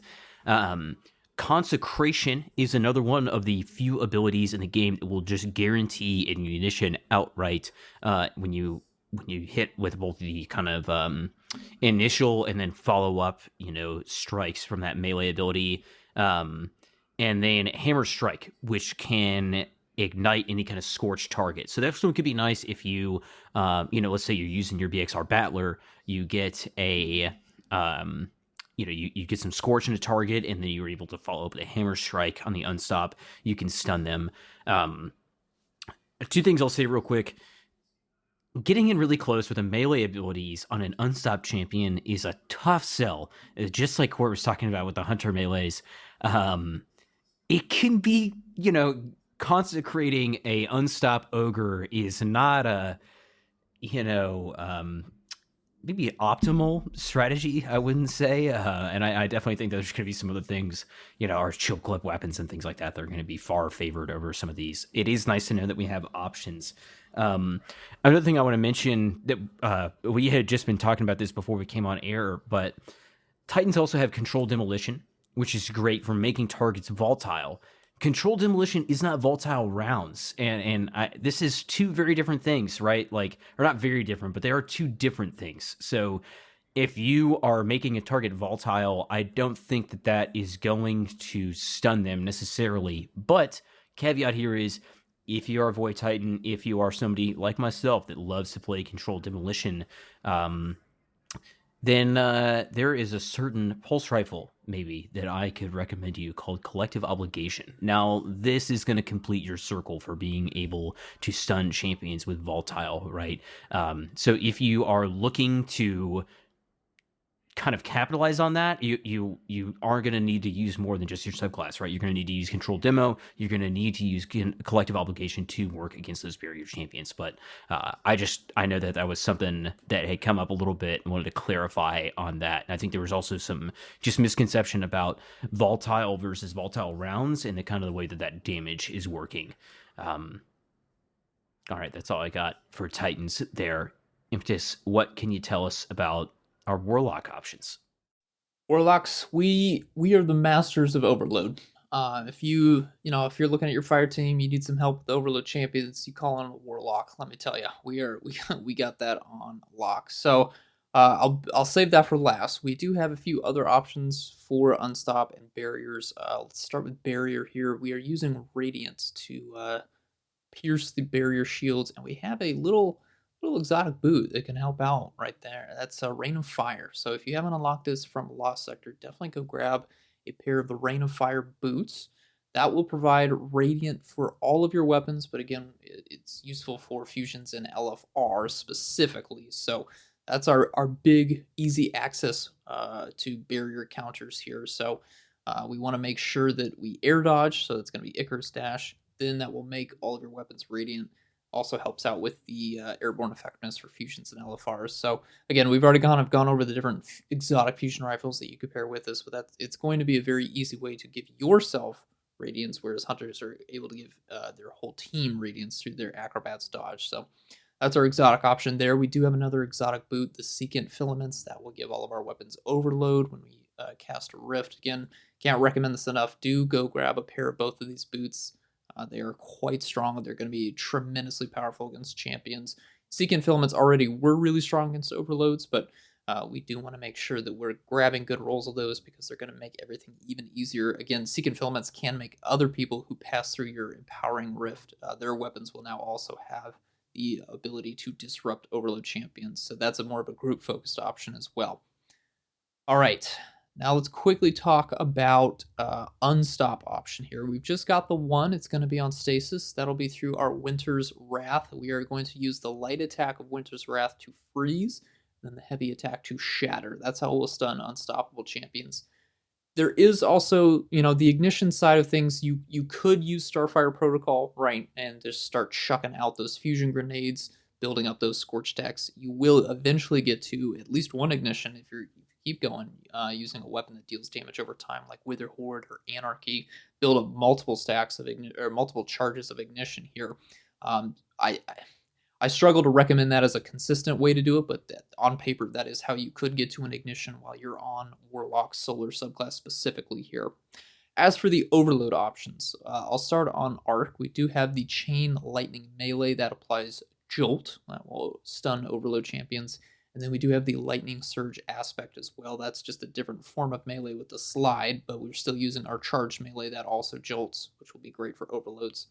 The big one, though, I think the one that we're all looking forward to is applying slow stacks, and we've got a really easy way to do that through the Bleak Watcher turrets. So I've been harping on Osmiomancy gloves. They are tremendous for giving you that second cold snap, which translates to a second turret. We'll see how the mod situation shapes up, again, with the current mods that we have, especially for the build that I've recommended for Bleak Watchers. We can throw out a bunch of turrets all at once. We'll see how many turrets we can throw out, but as it stands, just one Bleak Watcher will be enough to take care of any overload that's in the vicinity. They're applying those slow stacks, so one Shadebinder Warlock will be really all that you need, or a Void Warlock on Secant Filaments will be great for a more team-based setting for dealing with Overload champions. So again, really don't think that Overloads are going to be much of a threat come Lightfall. We're going to have a lot of great options for us Warlocks. We also have the Rain of Fire, making it really easy to give ourselves a way to pierce barrier champions. Unstoppables, we don't have a ton of easy options just because we're not really the freezing, shattering, or the ignition class necessarily, but those options could expand in the future here. But yeah, Overload champions, we got them. We got them on lock. So that's what we got on the ability and exotic armor side for all three classes.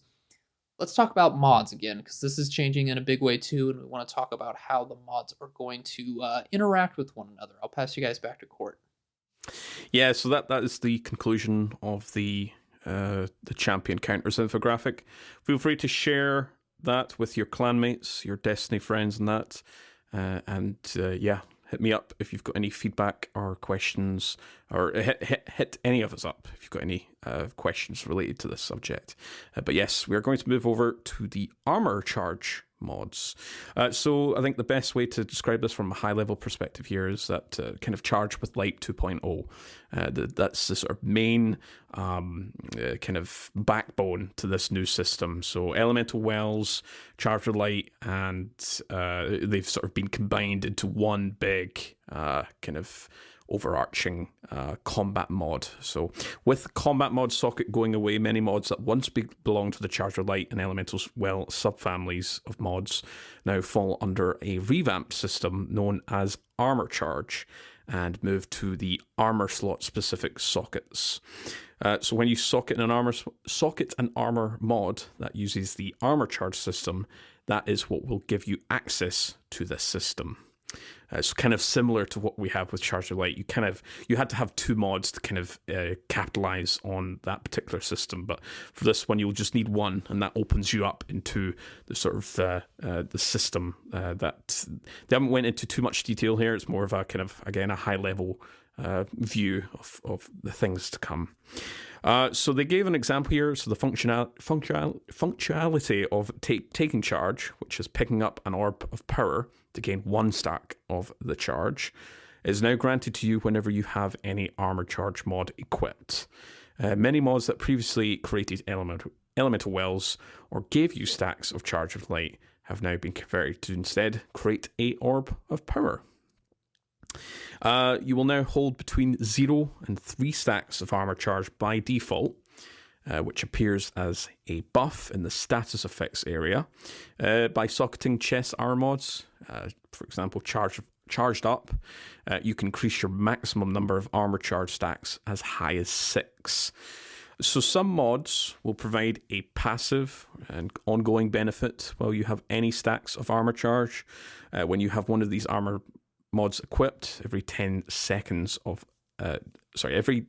stack of armor charge falls off if not consumed by something else.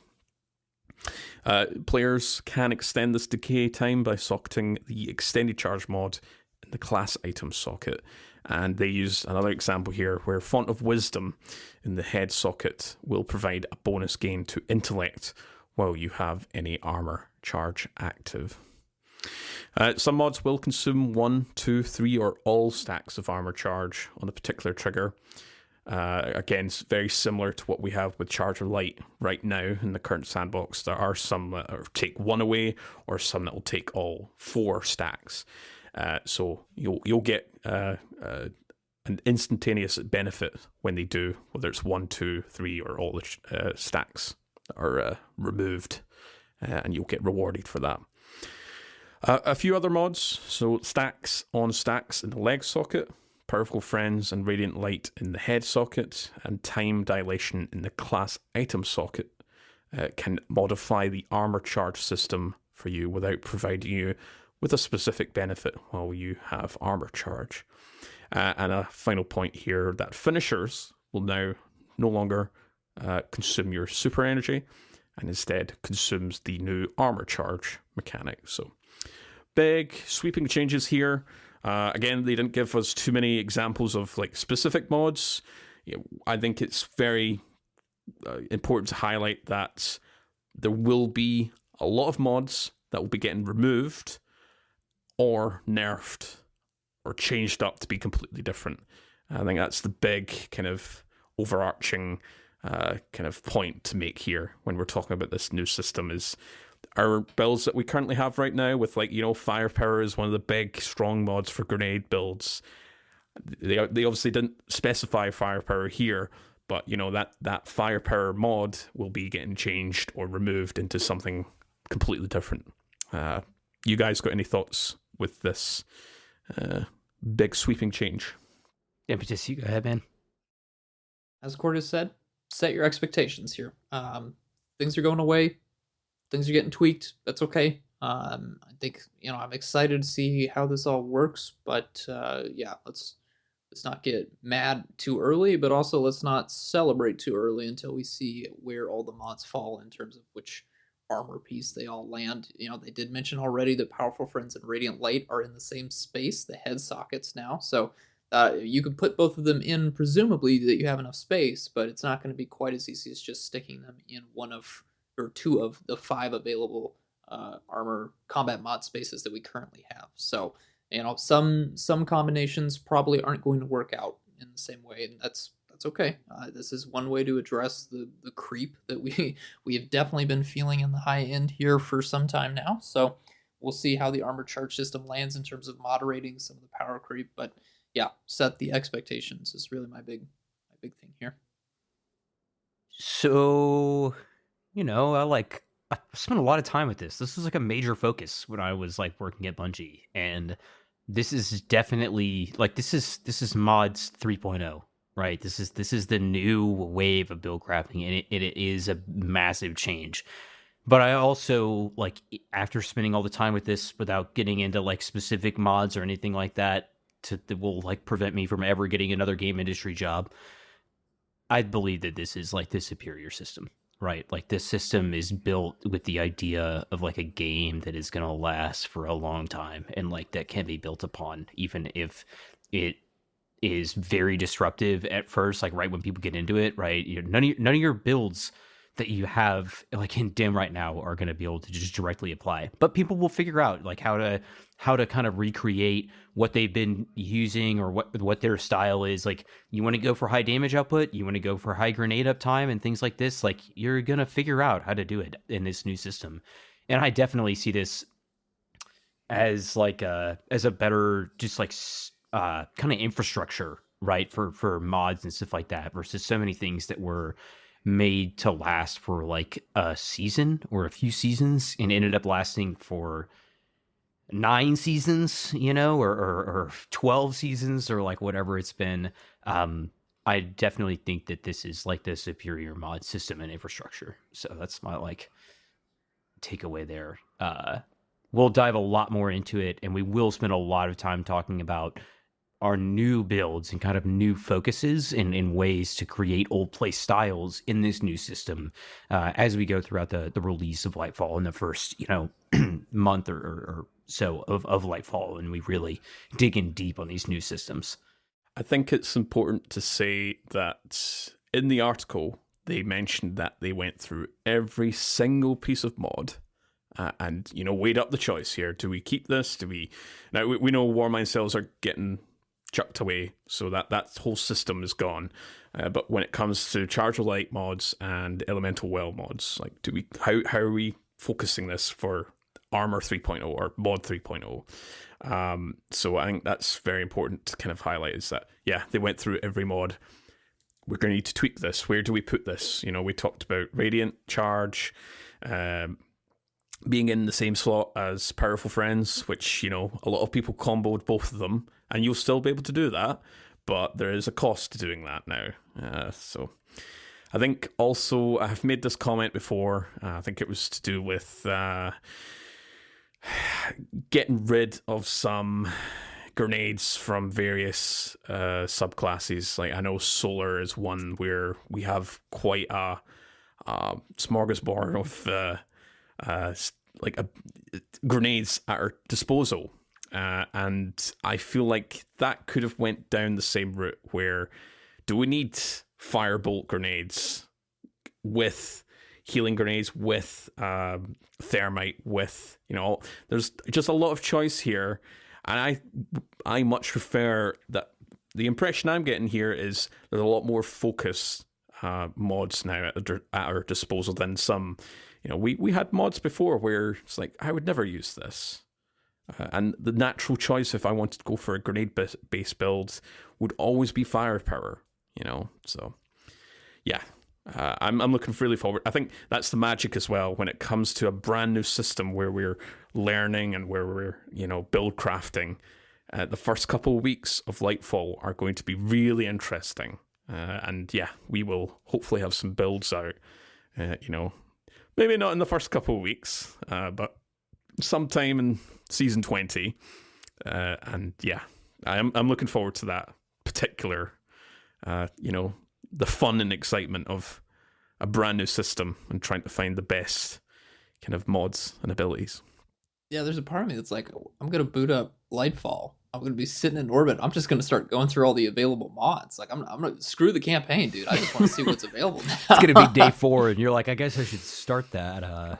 Yeah, New Muna? Yeah, where's that on the directory? Oh, right, yeah, Sorry, guys, can't do the day 1 raid. I'm still looking at my mods. I got builds to make, dude. I don't know what to tell you. All right?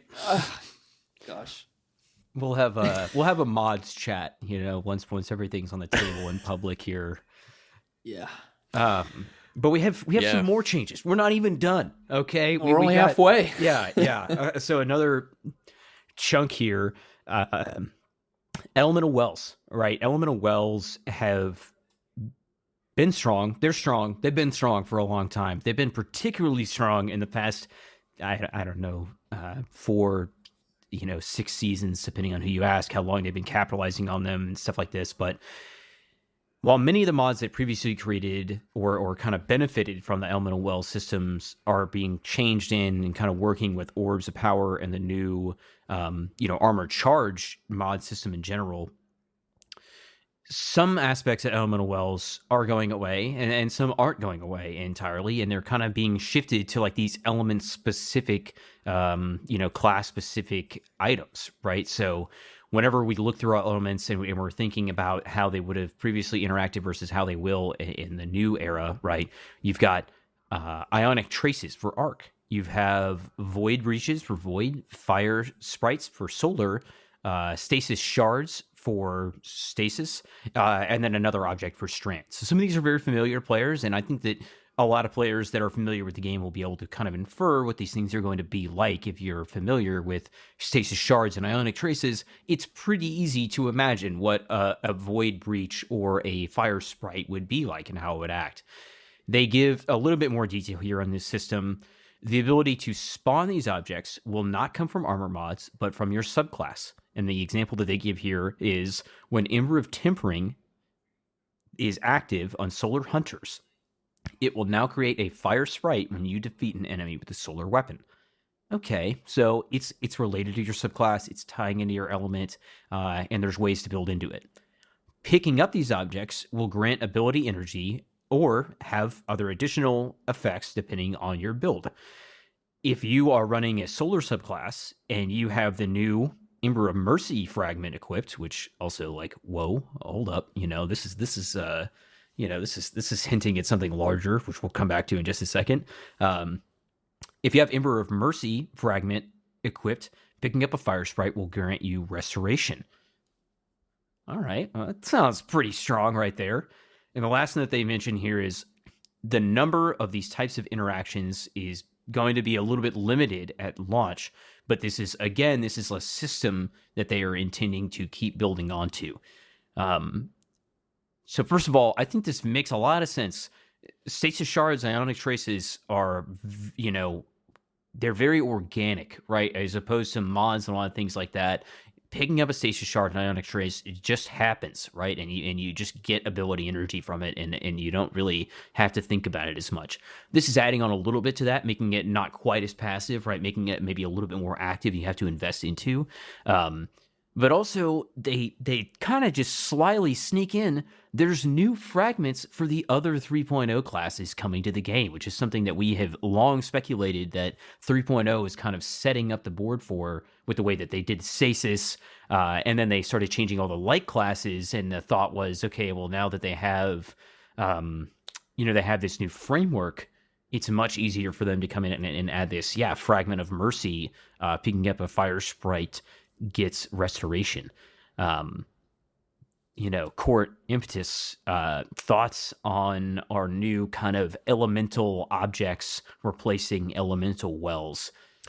Well, Court, go ahead. Yeah, it never made sense why we, especially with Arc coming out, it never made sense that we had ionic traces and arc wells. So them being combined is, and boy, my warlock friend here can make a lot of ionic traces, so I'm very curious to the synergies if we're getting a new spark of whatever with the arc subclass now that they've confirmed that every class is going to get a fragment, at least one fragment here, which, to be honest, I wasn't expecting. I thought we'd get maybe new aspects, which, maybe we will as well, but new fragments is also welcome.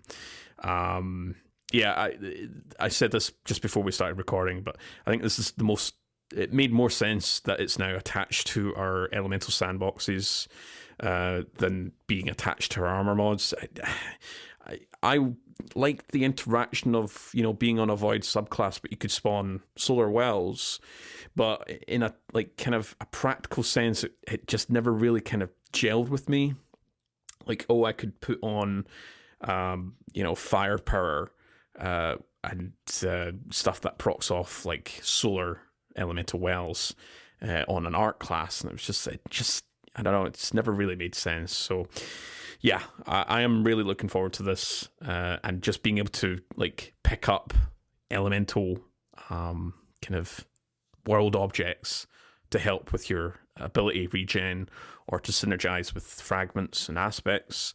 I'm really looking forward to this particular aspect. Again, it's another thing that I'm going to be like, oh wow, look at all these synergies and stuff when we get into day one of Lightfall. Yeah, I mean, so Ember of Mercy is pretty much just a Solar 3.0 version of our Well of Life Elemental Wellbond. We're not losing anything other than a mod is no longer going to be available to us from this option, but the effect is still going to be present. It's just now tied into the abilities, which I think makes a lot more sense than having that responsibility or that option be available through the mod system, because now this is going to free up the mod system for other avenues as opposed to just ability regeneration aspects. Because when you think about it, the reason why Fallen Sunstar and then Osmiomancy Gloves can be so strong on the Warlock is that we're taking advantage of the Ionic Traces and Stasis Shards and just using that to loop back stuff through our mods and then also through the options that are currently available in Stasis and Arc 3.0. So I do think those need to be reined in a little bit, and that's what this change is going to help with, is making sure that you can't have 7 Stasis turrets up all at once, because while that's incredibly fun the first time around, it does trivialize a lot of things when absolutely 0 enemies can move, and you're going to be stunning overload champions come Lightfall. So I do think this will help kind of set us back a little bit to an appropriate amount, but also still let us achieve a power fantasy just with us, being aware of the armor charge system, and then also really, really digging into the abilities 3.0, which has been the highlight of this past year. So I'm excited for it. Again, on the 3.0 system, we only have 3 aspects per subclass, and Stasis does have 4, so there is room for one additional one if we want to bring those up to parity with Stasis. We'll see how many aspects we get on Strand. My guess is it would probably be 4 as well, but there's always room for improvement, both in the abilities front and for the mod front. So I think this is a great way to kind of wipe the slate, not necessarily clean, but reorganize stuff to make space for new exciting possibilities here. So really, really looking forward to this. Things are changing, things are going away, but things are also still staying the same. They're just going to be in a different spot here. So very, very excited for what this is going to look like within my own abilities now. Yeah, I mean, I'm very excited about this. I remember kind of like first getting into my like contract at Bungie, and I didn't have like a combat article to like guide me through every single change. It was just like you sign in to your like test environment more or less, and it's just there. And so that was like a super overwhelming experience, right? Of like trying to figure everything out, but having like spent a few months with the champion systems and like with these, elemental ability changes, the affinity changes, the loadout screen and everything, I definitely believe that like this is like Destiny 3.0 type of stuff, right? Like this is massive fundamental changes to the way that the game functions, and I like it better. It allows me to customize what I'm doing more, and I think it's setting up a better foundation for like a long-term future of the game. So I'm sold on this. And the last thing that I'll say about this is that all these changes collectively, like when we look at this, makes it easier for me to like get a friend into the game or get them into like the very detailed like depths of the game, right? If I can get somebody to come in that has maybe not played the game in a long time, or has, played some RPGs and some FPSs, but they've never been into Destiny, and like go through some Guardian ranks with them, and then send them like screenshots of some builds and telling them, all the mods they need to equip, and all they need to do is like look at a screenshot and mimic it, and then try to start experimenting and see what works for them, right? I think that a lot of these things are leading towards a world where it's just there's like cost benefit analysis that needs to be done with a lot of these builds and things like that, and I think that is the kind of a thing that is going to like keep a lot of like high-end, very engaged players like ourselves like invested in these systems, is like trying to get the absolute most out of these builds, and where do you spin your points to min max your uptime and output and things like that. But Yeah, I think that these are like fundamental changes that are setting up the game for the future, which makes me, believe that like this is a longer term investment into like overall mechanics of how Bungie wants to develop Destiny as like an RPG game. And then also easier for me to get people into or to, have somebody, this goes back to an argument that we've had a bunch of times, but like imagine you're trying to get somebody onto like the Zeus God of Thunder build, and they're like, "Oh, I don't have elemental ordnance." That just doesn't happen ever anymore, ever again, and that is like such an immense thing to just put in the dirt with a system change like this, even if it means that Warmind cells are dead. And that was also like a super funny thing seeing. We were talking about this just a little bit ago, but like everybody was like so hyped on all these Ikalos and Seraph weapons coming back and about how Warmind cells are going to like make this big comeback, and they're just not. And like that's fine, and like if Warmind cells need to die so that like armor charge can take its place, then man, so be it. No, you can't say that. Oh, I love the Warmind cells. No, I am in complete agreement there, saying I think I mentioned that in the Massive Breakdowns Discord, and yeah, they use that as an example of mods that aren't coming along for the ride, and that is Warmind cells. They are a relic of a different time, and they've already been nerfed in the past substantially, and yeah, they had a good run. And to be honest, Impetus, I am with you as well. I really enjoyed the interactions with Warmind cells that you could kind of do. You shoot them, or you collect them, or you throw them. That was the sort of three verbs, before we had elemental verb interactions. But Warmind cells are not coming along for the ride.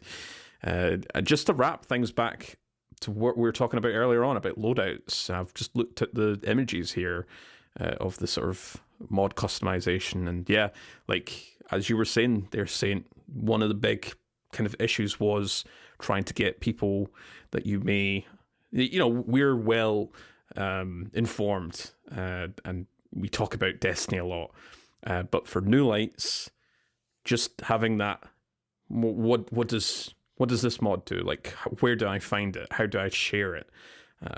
And just having that ability to do that on the mod customization screen of like, oh, I could just put this on this piece of armor and go from there, is a big plus with all these elemental with the armor charge system and the champion mod system. But yeah.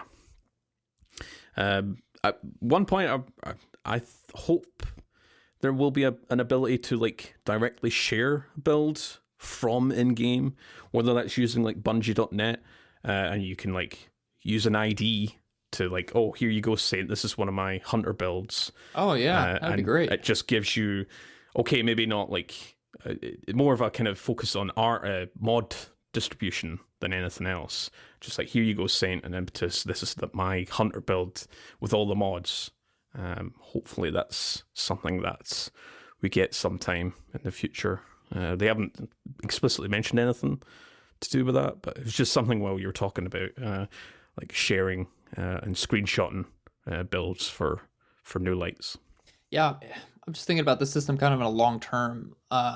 It seems like with these changes, the new bottleneck for sharing builds will probably be getting exotic armor, if that's central to your build, which it should be, because there's a lot of great exotic armor. But yeah, I think with the consolidation of these mods now, we have design space to update some of the old exotic armor that maybe it's fallen behind in the many seasons since they've been out. So hopefully that's the next point that gets addressed over the course of Lightfall, is bringing up the old exotic armor and hopefully maybe changing some of the acquisition paths, because again, for new players, that would be a lot of Legend and Master Lost Sector farming if they want to get all the spicy stuff, which I think is probably the new daunting thing, or waiting till GM starts the end of the season. But again, I don't want to be negative here. These are all great changes. This is going to make build crafting so much more inviting for players, and for of all levels, and I think that's going to be great. But it'll be interesting to see how the armor changes develop over the course of next year. I think to wrap things up here. Oh, sorry. Go ahead. Say. No, I was just gonna say I want the skill cap to be like how well can you move and like how well can you hit your shots, not how well can you wait for a mod to come up in rotation. Yeah. Yeah. Who's got the best secret filaments roll, you know? But yeah, to wrap things up here, I think it's just really important just to kind of tie this up with a nice little bow. Bungie highlighted, as we've said previously, we looked at every single mod and some were changed, moved to other slots, transitioned to other abilities, or just removed. So with the removal of armor energy type and the consolidation of mechanics into armor charge, some mods became redundant and were removed. Some ability energy gains, stat bonuses, and weapon damage bonuses from mods have all been reduced as well, though they have said that they plan to add some new mods to expand your build possibilities. Again, big point here, not all previous builds are going to be able to be recreated one-to-one, but the system has been changed enough to open up a lot more newer possibilities with new mods and ability combinations. So again, Impetus mentioned this earlier, temper those expectations. Things are going to change. Lots of overhaul. You're going to have, big nerfs, small buffs, and vice versa. All right. Well, I think that's going to wrap up episode 47 of Podcast versus Enemies. Again, big prep episode, trying to set us some expectations. We want to point you to weapon perks and exotic armor pieces, interactions, how they counter champions. That's been the big topic for this past week and will continue to be a big topic as we get more information, particularly as new exotic weapons get that verb interaction that we keep being teased about. So start looking at those vaults, start looking at drop sources, trying to find out weapons that you might need or already have, need to get different rolls. Be prepared for what's coming because there's going to be a lot of new stuff to get used to.